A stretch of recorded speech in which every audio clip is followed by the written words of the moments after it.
നമസ്കാരം, nation news ലൈവിലേക്ക് സ്വാഗതം. തൻ്റെ പ്രണയത്തെ പ്രതിപാദിക്കുന്ന വേടൻ്റെ വരികളിലുള്ള മോണലോവ അഗ്നിപർവ്വതത്തെക്കുറിച്ചാണ് ഇന്നത്തെ റിയൽ സ്റ്റോറി ചർച്ച ചെയ്യുന്നത്.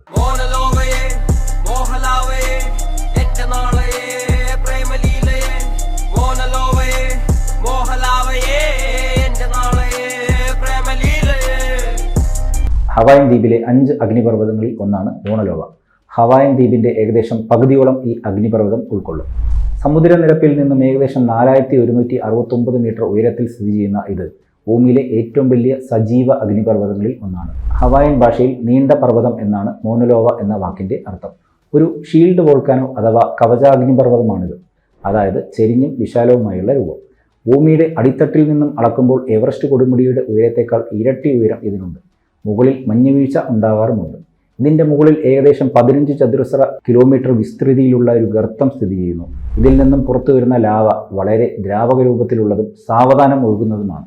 1843 മുതൽ ഏകദേശം 34 തവണ ഈ അഗ്നിപർവ്വതം പൊട്ടിത്തെറിച്ചിട്ടുമുണ്ട്. ഏറ്റവും ഒടുവിൽ 2022 ഇതിൻ്റെ സ്ഫോടനം. മോണലോവയുടെ പൊട്ടിത്തെറികൾ സാധാരണ സ്ഫോടനാത്മകമല്ല, എന്നാൽ വൻതോതിൽ ലാവാപ്രവാഹങ്ങൾ ഉണ്ടാകുന്നു.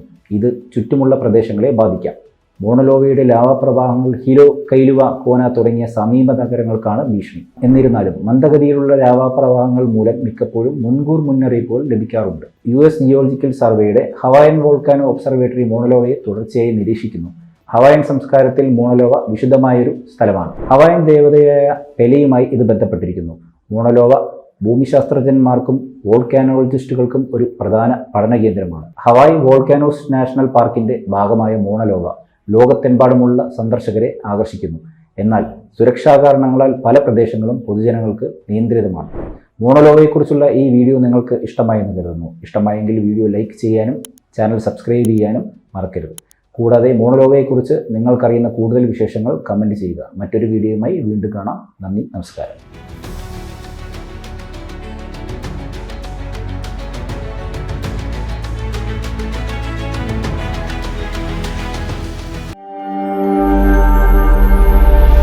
നാഷൻ ന്യൂസ് ലൈവ്, സത്യം, ചരിത്രം, വർത്തമാനം.